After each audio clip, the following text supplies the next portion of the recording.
l'administration provisoire a vu le jour suite à une grave crise du dialogue social qui avait éclaté entre la direction générale qui a été dissoute et les partenaires sociaux. Donc, le chef de l'État avait interpellé l'ensemble des directeurs généraux des deux OPS, notamment la CNAMGS et la CNSS, pour leur demander de régler la question du bruit qu'il y avait au niveau de la CNSS en particulier, pour que les choses reviennent à la normale. On avait des retards de salaire, des dysfonctionnements nombreux qui obstruaient le fonctionnement de la Caisse nationale de sécurité sociale. Donc, avec les réquisitions que nous avons faites, le chef de l'État avait pris l'initiative d'instituer une administration provisoire. Et donc cette administration provisoire devait fonctionner selon le principe de la Convention 144, notamment le tripartisme. Donc c'est dans ce contexte-là que l'administration provisoire aurait dû normalement évoluer. Malheureusement, quand on regarde la qualité du dialogue social, au regard de tout ce qui s'est passé, on peut, sans risque de se tromper, dire que l'administration provisoire était un échec. C'est un échec, considérant que le dialogue social n'ayant jamais eu lieu, considérant qu'il n'y a pas d'entreprise sans employeur, et sans employeur autant pour moi, et il n'y a pas d'employé sans entreprise, vous conviendrez avec moi que s'il n'y a pas de dialogue social, l'entreprise ne fonctionne pas normalement. Et partant de ça, on peut dire, sans risque de se tromper, que l'administration provisoire était un échec. Je ne pense pas, je crois que le Premier ministre, quand il a parlé de la CNSS, c'était dans le cadre de la crise.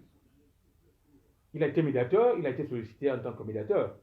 Il était de son ressort de dire qu'il a réglé la crise et qu'il a obtenu de notre part la levée de la grève. Donc lui, il estimait qu'il a réglé le problème. Et il nous avait conseillé, d'ailleurs avec l'administration provisoire, de renouer avec le dialogue social. Malheureusement, le dialogue n'a jamais renoué. Donc quand le Premier ministre dit que les problèmes de la Caisse sont réglés, je ne pense pas qu'il parle en termes de fonctionnement, du fonctionnement de l'administration provisoire. C'est le rapport final de l'administration provisoire qui devra évoquer ces questions-là et faire son bilan lui-même. Parce que moi, je fais un bilan ici en tant que partenaire social. Les commissions qui ont été mises en place, qu'est-ce que ça a coûté à la CNSS? Parce qu'on a l'impression qu'au lieu de faire des économies, nous pensons qu'on a plutôt fait des dépenses. Parce que le budget de fonctionnement de ces commissions, on aimerait savoir qu'est-ce que ça coûtait à la CNSS. Quand on sait également que l'externalisation des paiements des pensions ont généré des coûts financiers, parce que une banque commerciale ou une institution commerciale ne fait pas ce genre d'action gratuitement. Donc en fait, toute cette logistique et tout ce fonctionnement a généré forcément des charges. On espère que toutes ces charges vont apparaître dans le bilan que l'administrateur provisoire fera de son passage à la tête de la CNSS. J'ai été favorable à cette annonce parce qu'en réalité, les OPS, toutes les OPS de la sous-région qui sont affiliées à la CIPRES fonctionnent selon les dispositions de la recommandation 22 de la CIPRES. Et cette recommandation conseille que c'est le secteur privé qui gère les caisses. Quand on parle de secteur privé, ce n'est pas le patronat, il ne faut pas que les gens confondent. Il n'est pas question que c'est le patronat qui gère, parce que j'ai entendu des gens avancer que la FEG allait privatiser la CNSS. La CNSS est privée. C'est un organisme privé qui fait des services publics. Donc quand la FEG parle de la gestion des caisses par le secteur privé, mais elle parle des contributeurs principaux, notamment les employeurs et les travailleurs qui, dans leur cotisation, sont la principale ressource de la CNSS. Maintenant, l'État a ce rôle de garant social et financier. Et c'est à ce titre que l'État, parce que la Caisse gère des données publiques, que l'État contrôle pour qu'il n'y ait pas de dérapage, puisque c'est le rôle de l'État de réguler l'action des caisses, notamment en tant que tutelle.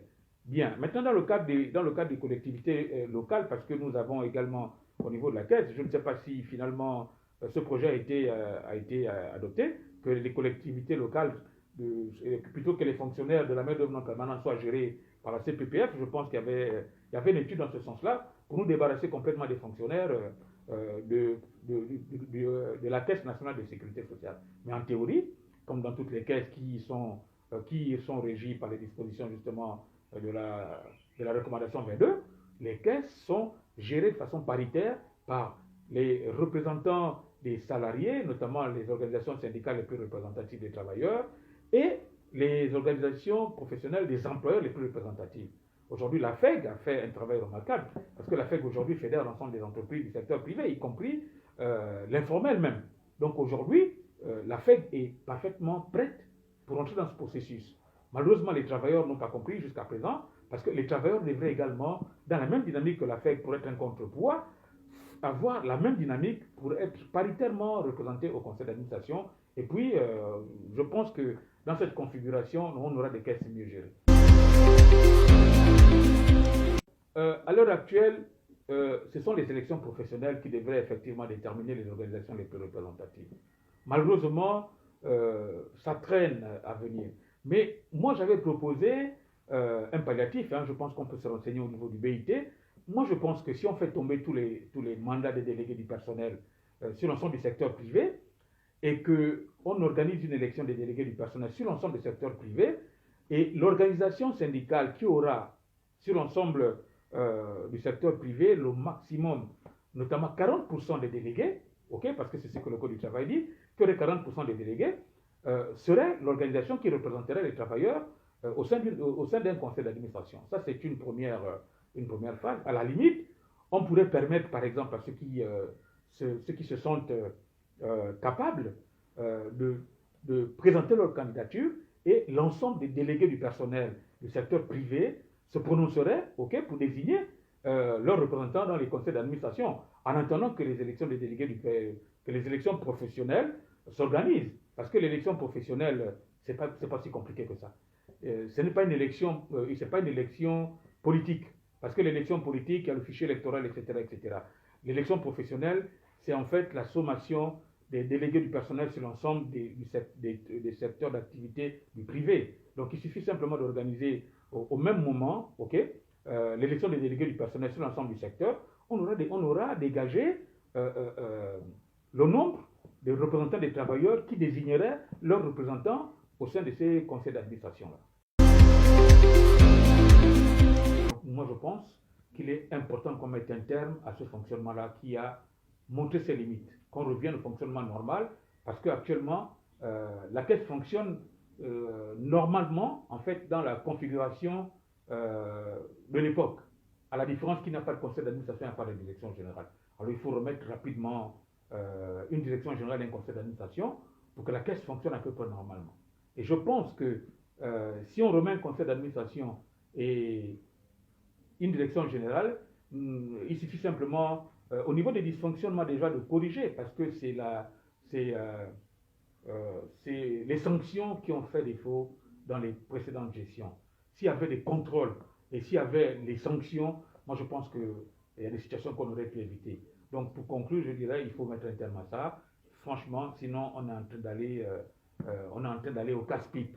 Il faut revenir au fonctionnement normal et que les choses se remettent dans l'ordre.